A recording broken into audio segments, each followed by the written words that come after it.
Welcome back to State of Play episode 2. We're going to talk about a few things today. We've got here games we've recently played. So Gato Roboto, I always want to say Gato Roboto. Gato Roboto, Blood, good. Dollhouse, whoops. Among the Sleep, TT Isle of Man. Everybody's Gone to Rapture, and then we're going to talk about a bit of hardware, and then a general discussion on the sadness of modern split-screen local co-op gaming. Yeah. And issues with game trailers. Yes. Yeah. So, game trailers as opposed to gameplay trailers. Yes.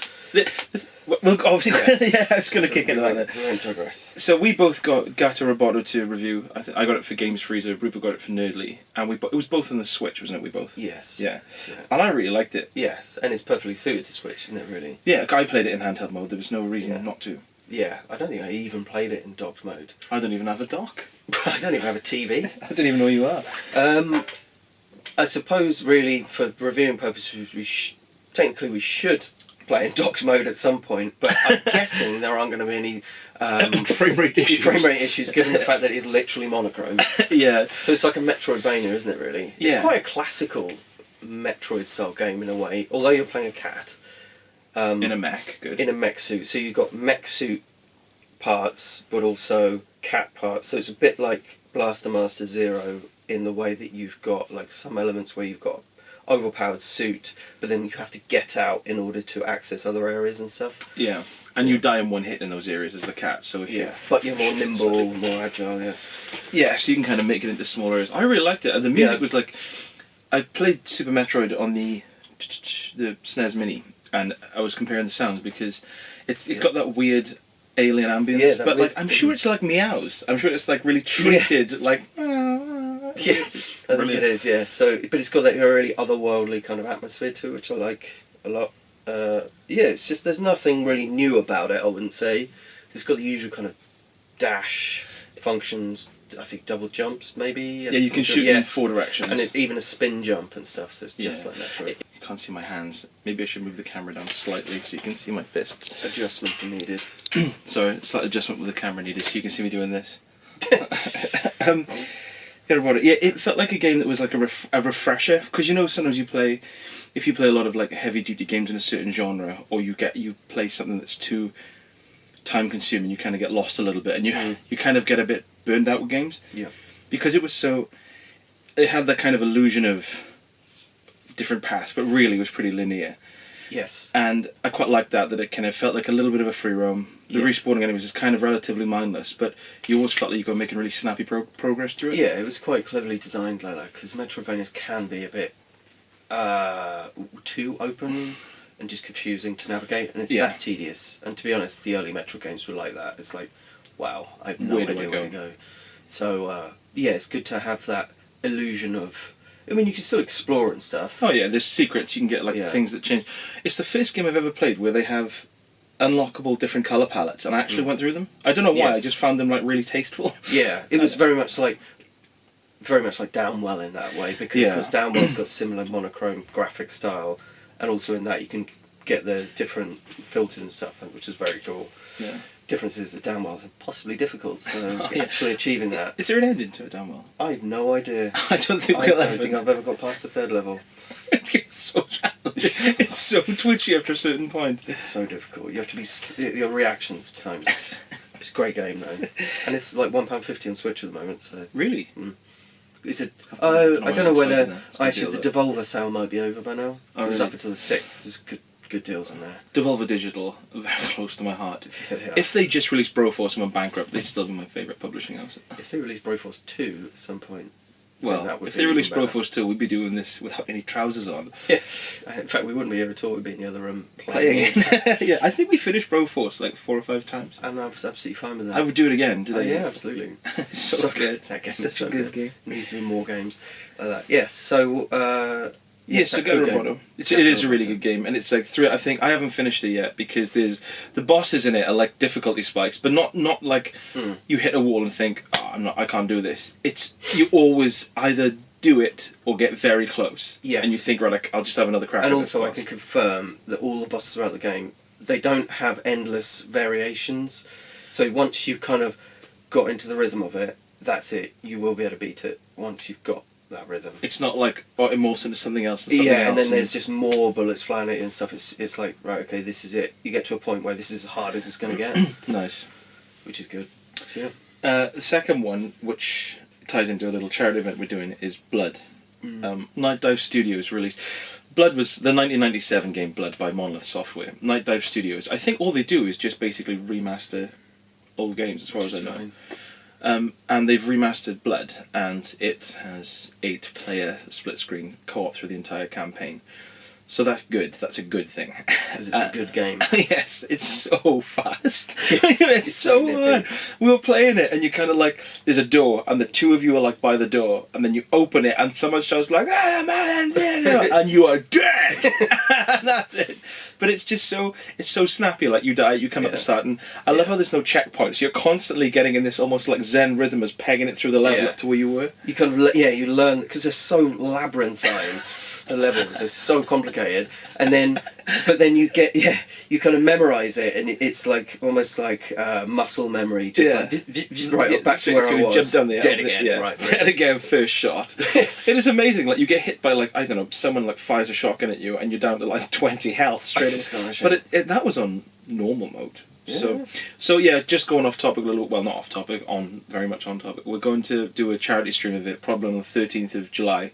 We're in the middle of sorting it all out. We had Night Dive Studios. We contacted them, and they very kindly gave us 10 Steam keys to give away to people who donate. So we've got to decide the charity, and it's going to be 6 of us. There's a few details to iron out, but we know what's happening. It's going to be 6 of us. We're going to be playing, and we're going to be raising money. But what's interesting is how difficult it was for us, or maybe because we're both thick, to work out on a 42-inch TV how much real estate each player would have. That was really weirdly difficult to work out. It was difficult. We were like measuring the screen. Not that it really makes any difference. It's not going to change anything. Yeah, it's not going to change anything. So, I mean, you could always invest in a 60-inch TV, I suppose, just for this event. So we'd like, right, boom, 10 inches. 8K, obviously. Don't tease me. Oh yeah, because loads of stuff supports 8K. Especially Blood. Made in the build engine, mid-90s. Oof, best build engine game, would you say? It probably is, yeah. I'd imagine so. There might be some mods and stuff out there, which is... I think it's because it was the only one that kind of... It had a decent story, although it doesn't really come through in the gameplay. The background was... When you actually read about it, the story is quite cool and quite classic. Yeah. And then it's just got that gothic horror thing with loads of kind of pop culture references done well. Yes. So every time you see something like Jack Nicholson in the maze, you're like, oh, that's cool. Yeah. It's not irritating. No, it's not. It doesn't draw attention to itself and say, oh, look at me. Yeah, and it's not the main point of the gameplay. So 13th of July. Yeah, we'll be doing a couple more videos about that and promoting it and stuff, but there'll be some Steam, and it is just an amazing remaster of it. The next one is a game I was sent a review called Dollhouse, and it was a real disappointment. Like, at the moment, I would say it's probably like on my worst of year list. Is it on a par with Hello Neighbour in terms of broken horror games? No, it's what when I play anything, and especially when I review something, I always try to look at it in a positive way. So like, I don't go into it thinking, oh, this is going to be crap, I can tear it apart, because I don't find that fun, because no matter how bad it is, someone has spent years on it. So when I looked at with Hello Neighbour, I didn't like anything about it. I didn't like the way the developers were kind of, every bug and glitch that people were finding, they were trying to like bring it in as if it was part of the story, and it clearly wasn't. And when it was released, that was proof that it wasn't, because it was just a broken mess. Still broken. And the fact they've ported it to all these consoles and they're talking about a sequel is just baffling, because it's dreadful. Didn't they make a prequel as well? Right. Yeah, I think there was like a mini... And the publishers who did it, I've forgotten what they're called now, but they're, I think it might be, it doesn't matter, they're behind Pathologic 2, which looks really tasty. Yeah. Anyway, so what I didn't like about that the most with Hello Neighbour was how misleading everything was. And the same thing happened with Dollhouse. So before I got it sent to review, I watched a trailer with Faye, and I said, that looks really cool. It was like a sort of doomy female voiceover, as if he was solving the mystery of this dollhouse puzzle, unlocking memories, and it was like a sort of swooping camera, like a child, and all this creepy music, and I thought, oh, this kind of looks like a bit Clock Towery, like a bit gothic, dark, tense horror. But when I got it, it's just wandering around a really repetitive brown maze, picking up like memories. You just click on them and they just get added. They're just generically like things, and you just get hunted by like these mannequins and this giant doll, and the gameplay never changes. So it's essentially just a full price Slenderman. So it's one of these things where the enemy will kill you instantly. Pretty much. I couldn't get away from it. So you have to hide under a bed. No, because you're in essentially like it's in different areas, but it's the color palette is all brown and grey, and the music, the sound design's okay, but you're just wandering around, and because like I said, it's so labyrinthine, you're just wandering around, and there's no change to anything. Loads of assets are constantly reused, so, and it's procedurally generated, so there's no sense of actual design. Everything's just like that's a risky. I know. It's a risky approach in a horror game, especially because horror is such a calculated thing. Yeah. Designed to evoke like quite specific fears, and like it's designed in that way, sort of thing. The real problem with it is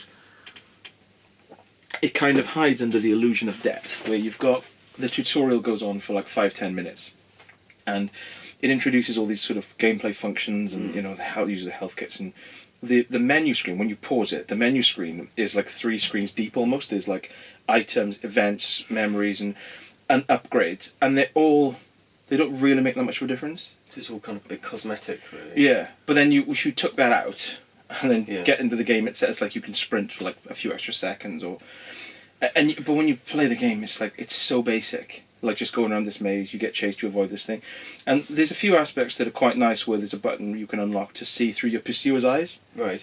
But of course, because you have no idea where it is, because everything's so repetitive, there's no tension to it. And it's procedurally generated, so you've got no way of really learning. Yeah, he's just in a maze looking at a corner. So you're like, well, right. If I was in a house and it was like a properly plotted with like house, landmarks and stuff. yeah, and you'd be like, oh wow, he's in the kitchen. Yeah. So right, okay, how can I?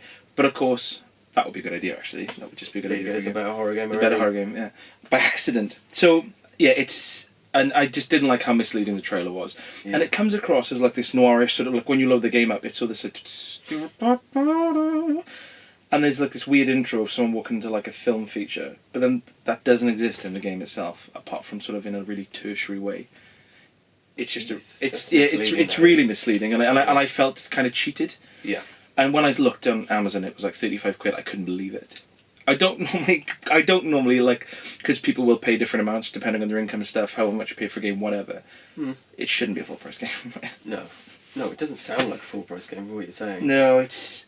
So, I suppose on a better horror game is Among the Sleep, which we both played. I thought I'd segue into that. Because, nice. Okay. Which is quite good. Not brilliant, but it's quite good.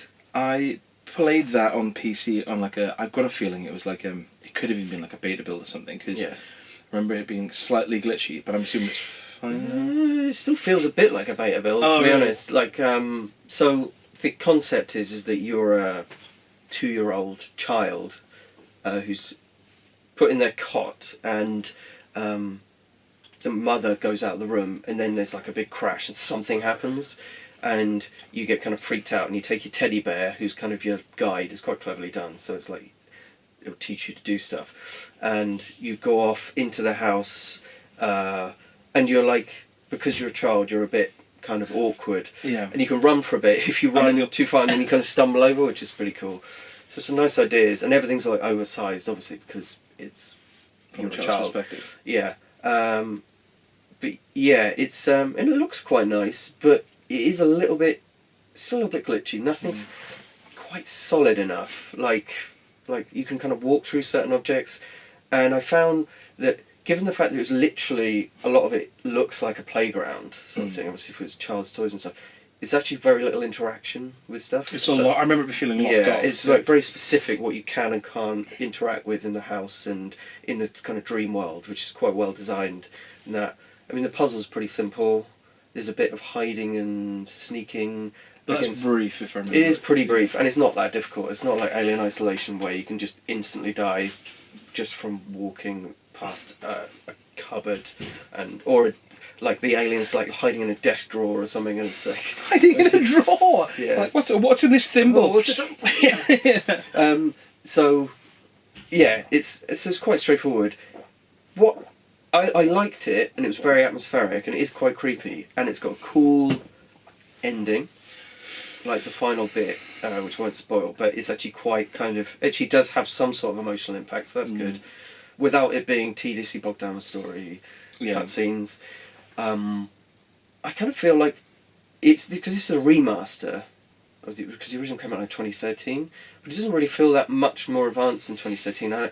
It feels like the kind of game where I want it to be properly remastered, or even given a kind of AA upgrade, if you see what I mean. Oh, okay. Like, not into, you don't want it to be huge, sprawling epic. You just want it to be just a bit more interactive, so there's kind of more stuff to do, and maybe just a bit more depth to the gameplay. But there's some really cool bits in it. Like, I love the bit where you're having to sneak around this place, and there's these piles of books, and each one has like a bottle on top of it, which does play into the plot. So all these, like, they're like tours of books with a bottle on top, and you have to sneak around, and if you kind of bump into one of them, it'll knock the bottle off, and then this horrible nameless creature which is after you will basically come at you, sort of thing. You have to go and hide again. So yeah, there's some really cool ideas in it, and it looks nice, and it runs okay on Switch, so yeah. I'm guessing it's 30 frames, is it? Yeah, well, it kind of wavers between, it seems unlocked, the frame rate. It wavers between, like, at the very bottom I'd say maybe about 20, but it goes up to like 40, so yeah, it's fine. Yeah. It's not the kind of game that really requires Twitch, reactions or anything, so that's good. So, and you said here, everybody's gone to the Rapture. Oh, yes. Well, this is really... I can't really talk too much about that, because I literally only played it for about half an hour. It's like a... Oh, because you finished it, or because you just don't like it? Just because it's really not my thing at all. And it's kind of like... The setting is cool. So it's like...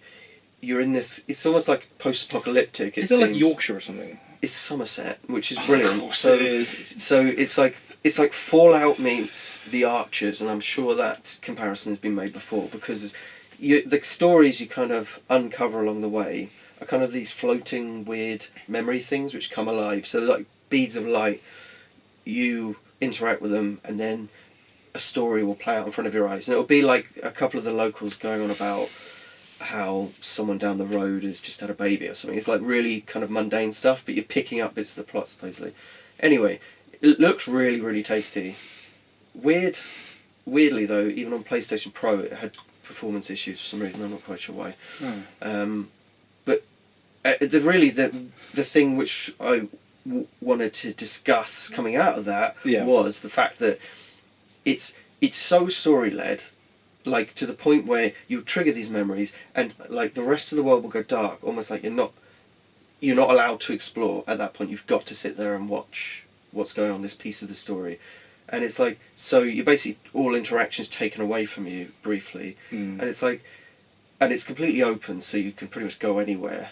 And I got the feeling that, like, at what point does a game become so story focused that there's not actually any point in it being a game? Like, at what point is it that interaction is irrelevant?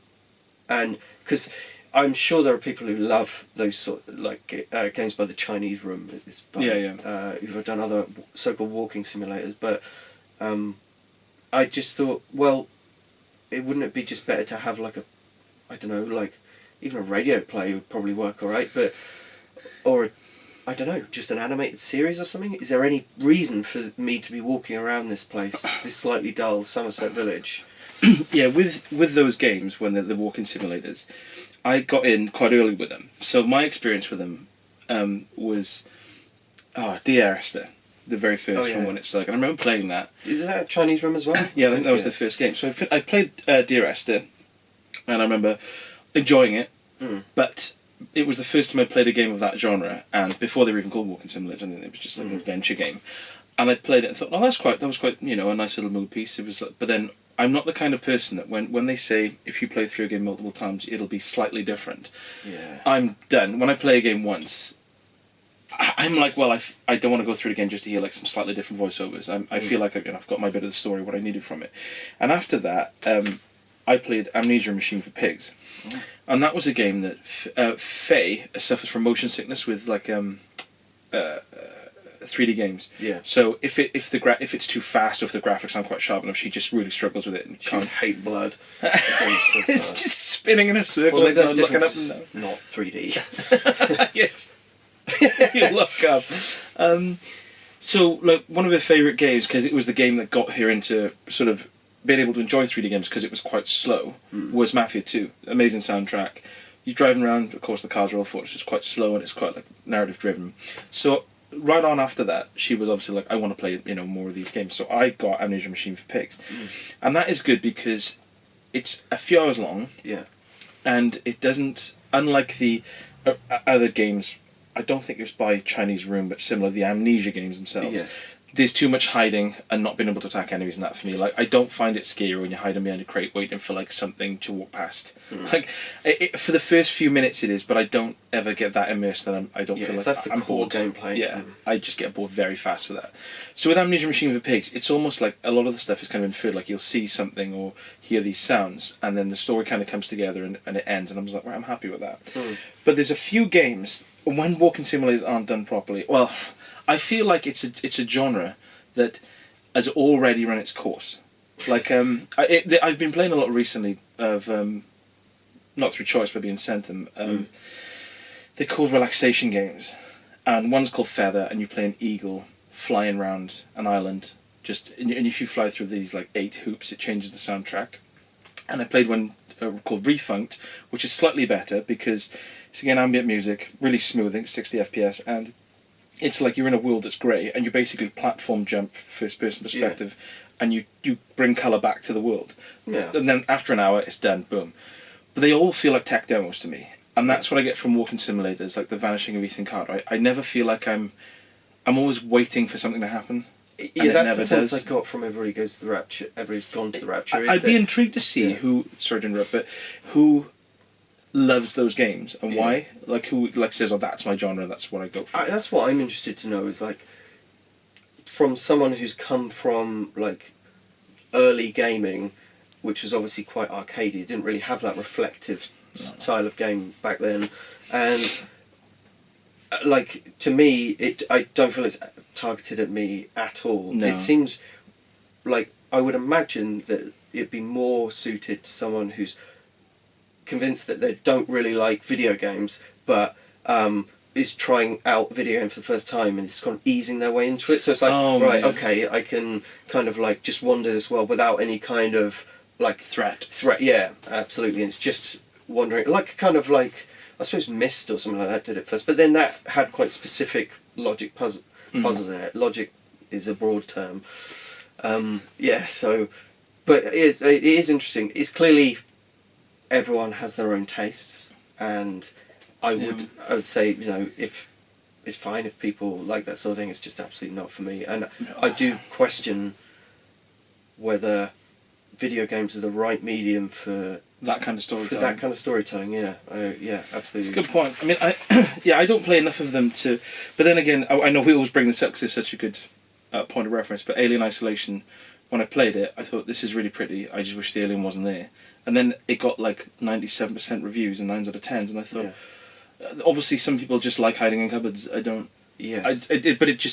I just find it really tiresome. It's weird to play a game where the whole thing is about tension building, and every time the main core gameplay feature kicks in, you think, oh, here we go. Like, that shouldn't be my response. No. But yeah, let us know what you think about that, because it'd be nice to get comments or the viewpoint from someone, like I said, who adores those kinds of games, just to see what it is that draws them in. Yeah, I suspect the relaxation element is part of it. Of the walking simulators? I think so, just to kind of sink into a story. But I don't know, if I'm that relaxed and I want to sink into a story, I almost don't want to have the controller in my hand. I'd rather just watch a movie. That was my problem with the Telltale games. My problems with the Telltale games were, I'm like watching them, and most of the Quantic Dream stuff is like, I'm kind of watching it, and then it's like, oh, I'm on a quick time event, a really tedious quick time event. And then when I got to the Batman Telltale games, when it was giving me multiple choices, because I kind of know so much about the Batman lore, I was just answering as Batman would. So it wasn't even my choice then. So I thought, well, he wouldn't say that. So I was kind of, and I just stopped playing. That's an awkward position to be in, isn't it? Yeah. Am I Batman or am I me? Or am I It's a Bruce Wayne philosophical pretending to be question. Batman, but doing an impression of me? Batman is like a slightly overweight Welshman with like curly long hair. That's another one for come on, Tim Burton, get back on it. So yeah, and the last game I want to talk about really briefly was TTL of Man. Saving the best for last. Yeah, it's TTL of Man is obviously a motorbike racing game based on the Isle of Man, which is apparently 250 people have died in the last 10 years. As I was doing the research on it, just checking out what it was all about, that day someone else had died. After playing that game, I'm just beginning to see why. Because to be honest, it's challenging. It's kind of like almost a Gran Turismo-y simulatory game, but for motorbike enthusiasts. More specifically, it's really focused on the Isle of Man. Apparently, all the other courses in it are fictional, but I wouldn't know that. But it's 30. It takes about 20 minutes to do. It's a 38-mile course, so you do a few laps of it. And I pretty much, for the first 20 minutes of playing it, I came off at every single corner. And there's got loads of modes, like a sidecar mode, which adds. It's quite cool how they use the thumbsticks, and you use the kind of inertia and weight of the sidecar to kind of help you steer and stuff. But it's never not challenging. I know. Oh well, once you get the sidecar involved, obviously you're then having to use 2 sticks to go around corners. It's like, wow. Just in case you thought it was a bit too easy. Yeah, and it's one of those games as well. If you're racing and if you crash, say more than once or twice, then you'll probably not see the pack again. It's quite unforgiving. And the other issue I had was just from a technical aspect. It never went choppy, but it did this thing I haven't seen in a game before, where it just goes sluggish. Oh right, this yeah. So like when you're in there's a race on there where you can, instead of starting after, because apparently in the Isle of Man race you start 10 seconds after each other, whatever, to keep them separate. When you do a pack race on it, it just feels like it's in slow motion sometimes. So instead of like the frame rate instead jittering, of skipping frames, it almost just slowed down the game down. Yeah, And it was, wow. and of course, when you're playing a game that's so based on reaction times, and it's so twitchy as well with the switch pad, you're trying to judge a sharp corner, and then it goes into slow motion. You think, how am I supposed to do this? Yeah. And also the multiplayer isn't multiplayer. It's just the online aspect wasn't there when I was playing it. But the multiplayer was just taking it in turns, which is not multiplayer, for example. No, that's just you might just play one player and then you can have a go. Yeah, if that every game is multiplayer, if that's Final Fantasy VII. But unfortunately, there's not many racing games of that style. There's a lot of like arcade ones, arcadey sort of style ones, and a lot of futuristic races on the Switch. Yeah. But no simulation heavy. Yeah, I mean, motorbike games. All right, it seemed quite fun. It's fun. If I was an enthusiast, I'd probably get a lot more out of it. But from a sort of technical standpoint and sort of the options and the modes it gives you, it's a bit flimsy. Right. Okay. So, and I just want to do something really quickly. I played. I've got them here actually. These controllers from Retrobit. They've already done a review on them, but just quickly. So it's a Sega Saturn Retrobit controller and an N64 controller. This is good. It's basically a perfect representation of the Saturn pad, and it's 20 quid, which is what you would pay for a 30-year-old Saturn pad loose anyway. I wanted to mention this because I've always hated the original N64 pad. That does not look like an N64 controller. This is based on the Hori redesign, apparently. I don't know much about Hori. But it just modernises it, and this is completely... We've often conversed about how the N64 is the console I've got that I play the least because I just hated the controller. Like, it's fine for GoldenEye, but when you're playing a racing game, having your thumb there, and it just doesn't feel natural. But if you hold that, it reminds me of the Switch pad. It just... yeah, it's quite compact, isn't it? You're quite close that's together. what reminds me of the Switch in the hand grips, but... I'm not using the D-pad here. Yes. Whoa. That was a problem with wrestling games, because this controls the taunts and that controls the wrestlers, so your fingers get in the way of themselves. Your thumbs are falling in love. They're touching, there's a condom on. But yeah, it's apparently the Hori controllers are like 60 quid upwards, and that's 20 quid. And if you aren't a fan of the N64 Trident pad like I am, it's just a no-brainer. It's completely it's instantly better than the original N64. Like I've been going through all the games. I like the racing games on the N64, so Cruising World, San Francisco Rush and stuff, and it's just much more fun to you're not fighting against the controller. It makes it a little bit more like a GameCube pad, of course, because it's got that same like circular. Oh, the swirl on the top. The swirl. So I just wanted to say that it's perfect. I'm gonna get another 3 almost. No, I'm gonna pick some up because they come in different colours and stuff. So yeah, and now we just onto the sort of general discussion part where we wanted to talk about the. Oh, one more game. Oh, sorry, go on. Oh yeah, actually, you've made loads of notes here that I skipped past because that's not my shit. Nah, we'll skip that. We'll wing it, Joey. But You're bonkers, you are. But Super Blood Hockey. Oh yes, on Switch, which I really like. Yeah. So it's just like an arcade, pixel art arcade hockey game, 4v4, and it's just really cool, top down. Really, it is snappy controls, but obviously you've got quite a lot of inertia on the ice and stuff like that. Not dissimilar to Mutant League Well, Hockey. exactly. It's like harking back to like stuff like Speedball, the Brutal Sports series, that sort of thing. Yeah, it is there. Sorry. And yeah, and it's just really nice to control. It's really fun, and it's got a good sense of humour. The graphics, like the style. It's like the kind of game that you imagine Sensible Software would be making now if they're still around. Yeah, the slightly large heads and stuff. Yeah, and it's like really irreverent humour. Like the whole concept of like it's single player campaign mode. Yeah, that wasn't in there when I had it on the PC. Oh, it was really? purely just the. It's like a franchise. It's really cool. It's like so you're playing through seasons, obviously, and you have to buy your team, but they're all ex-prisoners, so they're called inmates, which is really funny. So you can see their biography, like what crimes they've committed and stuff like that. Really, that's just the reason for that is to make you feel less guilty when one of them dies in the. Can they die in there? Yeah, they can get injured because you have like fights on the rink, on the pitch. And they can just die in the middle, and then you just lose a player in the middle of a game. It's harsh, but yes. But then between the games, you walk around your kind of clubhouse type thing, and you have to like manage all your players. So if they're becoming overweight or whatever, you take away some of their food or whatever, or they can put on weight, or you can build up different parts of their different stats and stuff. Get them in the gym to beef them up so they can beat people up or improve their skating or whatever. That sounds really cool. It's really cool, and they build up brain damage as well. So you reduce that by making them hit the shower. Obviously, that's naturally how neurologists would suggest. Go on, have a bath. Yeah, but it's really cool, and that's all top down as well. So it's really micromanaging and funny. So that's good. Well, that sounds really cool. It's 4-player as well, isn't it? Local co-op? And so you can just like choose. So you get a thing where it's like kind of like FIFA on the Mega Drive. Yeah, you just choose your pads. You choose where you go. So you could all be on one team, or 2 versus 2, or whatever. So. How many people are on the rink at once? So it's 8. Well, 4 on each. There's 10. The keepers are all computer controlled, but there's 4 playable characters on each team.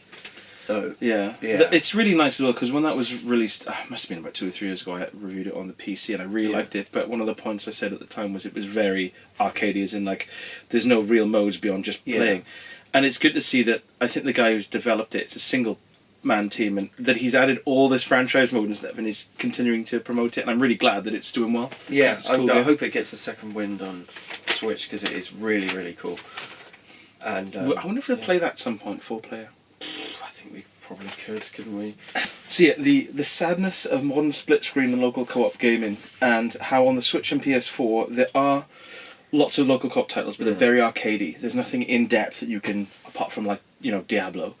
There's nothing you can really get stuck into. But even that's quite arcadey. Has there ever been really full on? I mean, I suppose outside of PC, do you ever really get full on like really absorbing RPGs and stuff where you can all play together? Because I mean, like the mod that's thing. What needs to happen, though. I know. It'd be so good.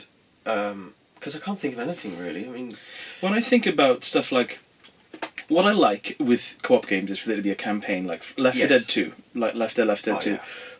4-player split screen, and you can just pound through it, boom. Yeah. And there's like a start and an end. Except, of course, Left 4 Dead did not have split screen option on PC. On PC. No. It had 2-player on console, maybe? Was it 4-player? I think it was only 2-player on console. Really? I think so. Maybe because of limitations of the time. Yeah. Anyway, but yeah, like something like that. Yeah, like where you've got a specific campaign, like lasts an hour or 90 minutes or something, boom, done.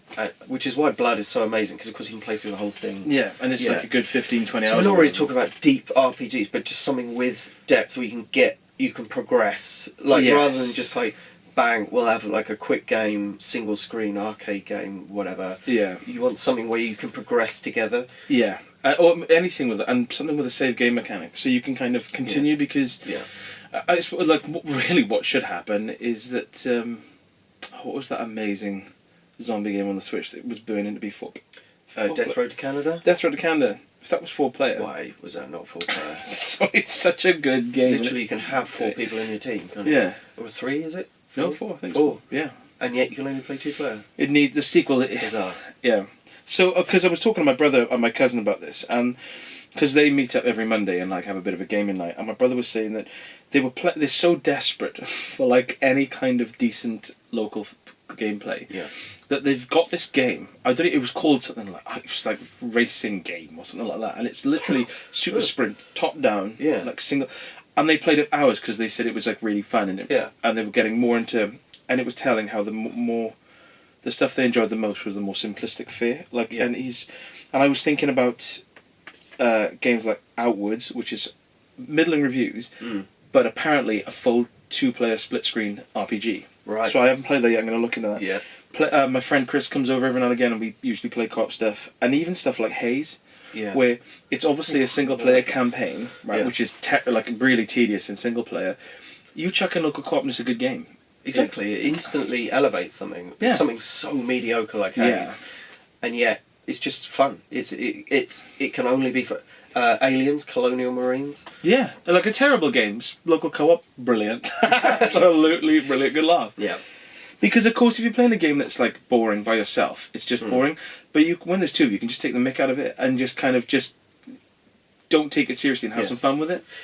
And like. It makes you more likely to buy it in the first place, because I get the reason why they're not so willing to do split screen, because of course if it's just online then everyone needs a copy, so you all need to buy it. But then I don't know if it's the same for a lot of people, but for me, if I see it hasn't got local co-op, I won't be buying it at all, sort of thing.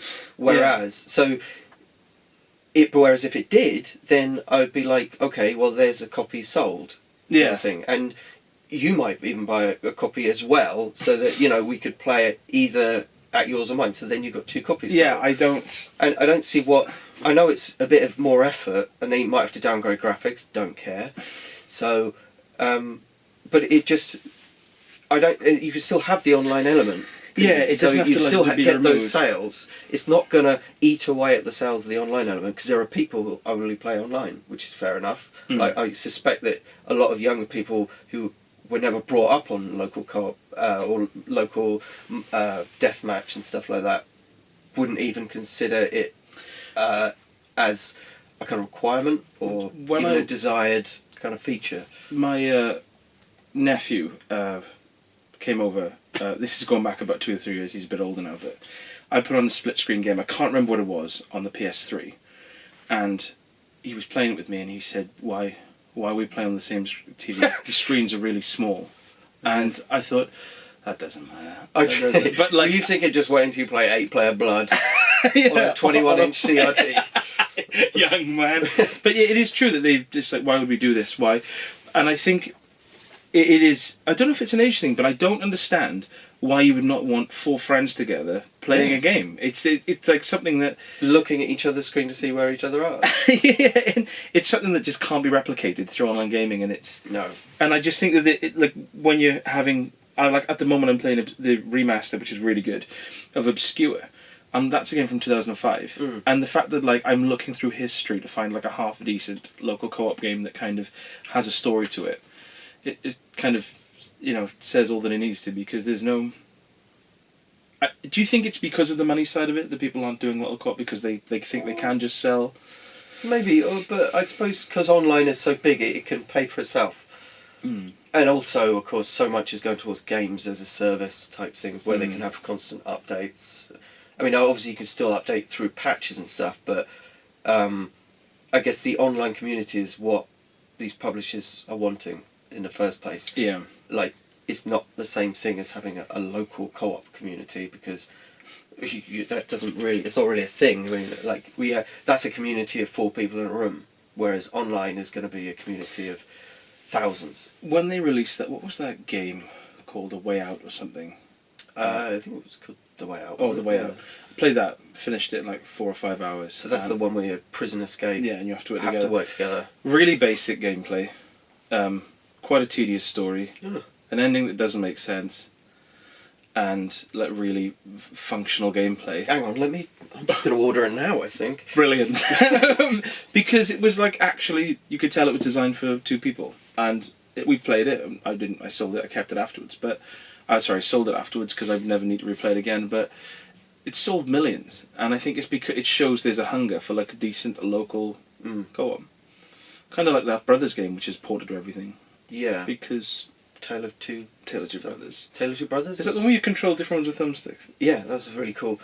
Yeah. Well, actually, that was designed as a single-player experience, wasn't it? Oh, was it? The whole point is that you're controlling one brother with one stick and one with the other. Now, in the recent version, I think on Switch, I don't know whether they updated the other consoles, but they've now got a co-op mode in it. Oh, nice. But apparently it doesn't actually work that well because, of course, the whole point of it was that you're meant to be controlling 2. I'm with you. So actually, if you bring 2 people into it, it defeats one of the main challenges of the game. But anyway. So yeah, more local co-op, please. Yeah, it just... I don't know. Everyone has friends they meet up with and game with, and I just think that... And there's such a gap in the market because if someone released a really tasty RPG or like a really tasty, sort of lengthy, slightly more in-depth, 2 to 4 player experience, it would just pump out the door because there's so many people waiting for it. I am waiting for Back 2? Yes, that, and also Back 4 Blood, which is by some of the guys who did Left 4 Dead, but obviously it's not branded Left 4 Dead, but it's clearly just the same. It's the same concept. If they can put 4 player split screen to that, that's it. I won't need to buy any more games for the rest of my life. Yeah, because you've played. Was it 5 or 6 hours on Left 4 Dead on Steam? It's actually 900 hours, Britt. How many days is that? It's a lot. But I mean, it's right. 10 years old now. But I mean, I've seen people with like 3,000, 5,000 hours on that game, and I cannot believe, because it's so replayable. Yeah. It's just endlessly fun. Because there's so much that can go wrong all the time. Brilliant. And the final thing to talk about was just game trailers. Game trailers, yes. The thing that started this off for me is 2 things. One was the Skyrim trailer, which was just a live-action footage of a dragon. Wasn't even in front CG. of a mountain. So, okay. And then the other thing was... I wonder if, just on that specific topic, though, because one of the things that you get these game trailers which show at the cinema, right? Okay. So on these massive screens, and they kind of like I remember you get Red Dead Redemption 2, these are cutting edge games with the best graphics around and stuff. Even then, on a big screen, it looks kind of janky. Oh, really? Because it's not cinematic sort of thing. So I kind of wonder if the cinematic Skyrim trailer was designed because of that, because... That is interesting. I mean, it's cool for people who are into games and stuff, but it's a bit difficult for people who aren't really interested in games or on the kind of outskirts looking in, because you see something like Grand Theft Auto 5 and it looks a bit stiff compared to obviously film trailers and stuff like that. So I wonder if it was slightly designed for... That does make sense. To have more of an impact as a... cinematic piece. Yeah, as a cinematic piece, yeah. The other thing I noticed is since 3 years ago when I started doing sort of regular reviews for stuff, is the first thing I'd look at is just a trailer. So you get sent a list of games, boof, have a goosey at the trailer, and just how misleading they are. And just sometimes how they either give too much away or too little. Well, Dollhouse was an example, because he said that all the marketing for that seems to suggest it was one thing, and then it was clearly just another thing, another worse thing. Oh, right, yeah. But yeah, I just find it really... What was the one I watched recently? I didn't make a note. There was... the thing I was going to mention in this particular topic was, of course, the Death Stranding trailer. I haven't seen this yet. It's like 8 minutes. Oh yeah, it's 8 minutes long, and it's really cool. And there is gameplay in it, but there's also a lot of storytelling. I mean, it's a Kojima game, and it's got big name actors in it, like Mads Mikkelsen. You can say Norman Reedus. I can say Norman Reedus. He used to be a model, I hear. I don't know how, he just looks like a homeless man. Wash your hair, Norman. Wash your hair. And Yeah, so I suspect, I mean, it's going to be a new level of cutscenes, to be honest, because you don't get talent like that in, and then just have like 30-second cutscene every chapter or whatever. So he's talking about Peter Stormare in Until Dawn, which is exactly what happens. He's amazing. That yeah, it was but that was an interesting one because that was a bit different to usual game trailers because it was like quite a lengthy. It was almost like it was almost like an episode in itself, and it didn't really tell you anything. It was intriguing enough to be like, okay, I can see some snatches of gameplay. I don't really get what's going on.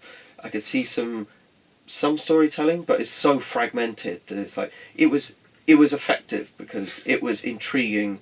It didn't skimp on the gameplay stuff because there was gameplay in there. It told a bit of a story. It was all in-game, so it's kind of the things you want really from a trailer. Yeah. But you do get cinematic trailers for games, which are just pure cinematics. I think there was one for Darksiders, the new Darksiders spin-off recently, and it's like, okay, it just tells me nothing. It's quite telling as to what developers and publishers think people want from games. That perhaps is what people want from games. Not what I want from a game. No. I want a game, not a film. Oh, right. Yeah, it just...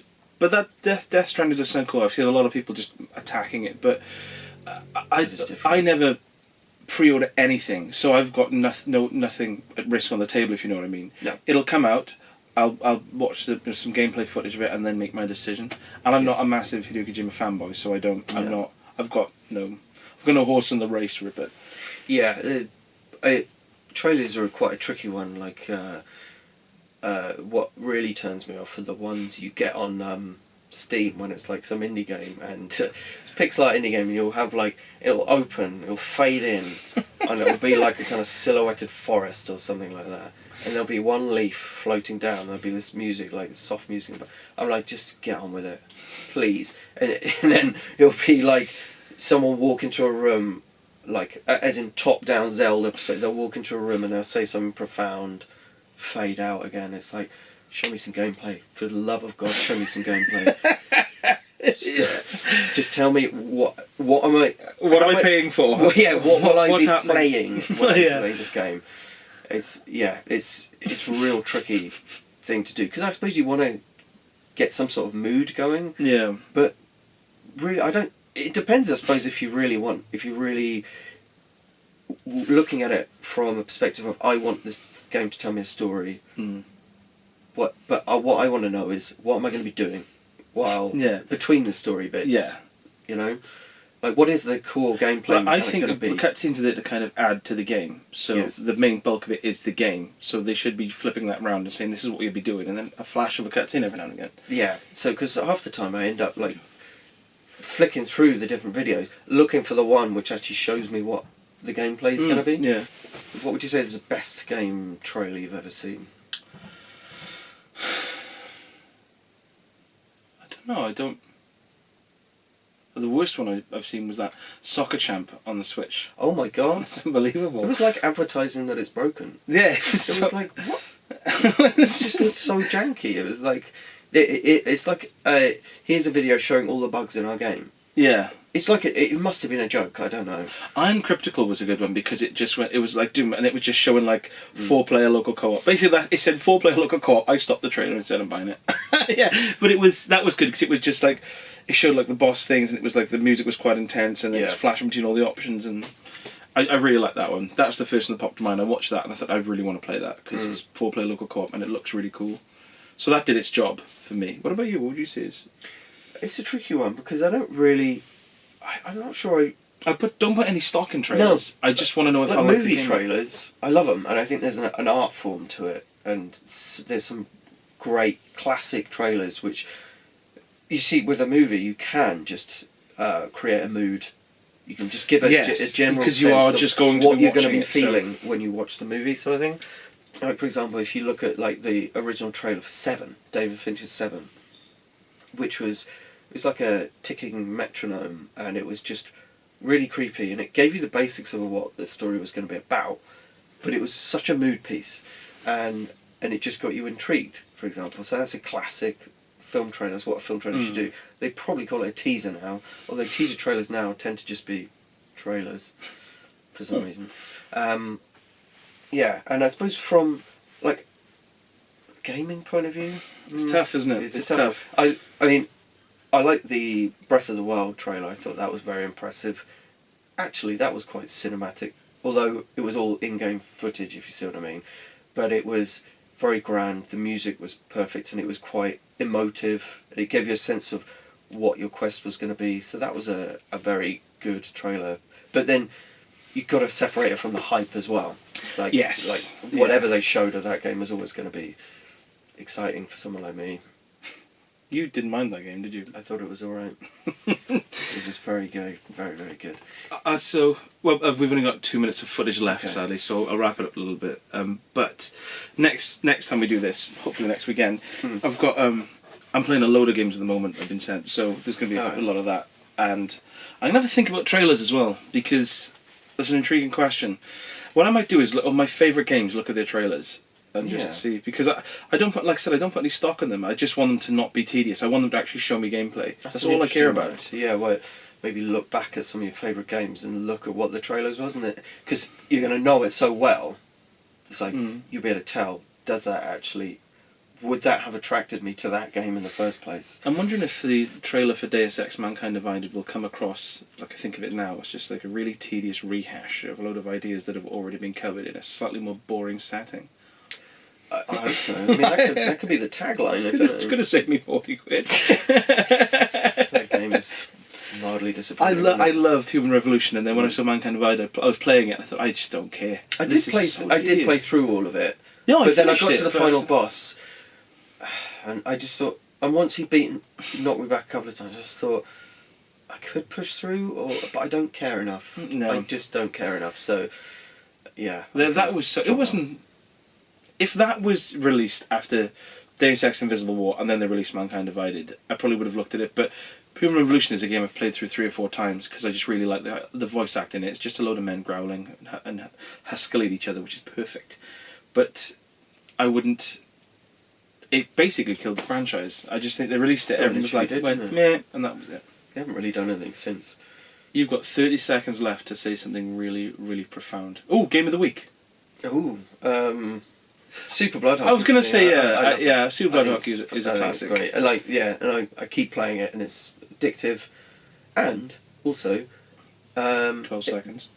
Decent single player mode, which doesn't is just rely on multiplayer. Cool. Well, we've got 5 seconds left, so we should sit here in silence till it ends. I love you. Pardon?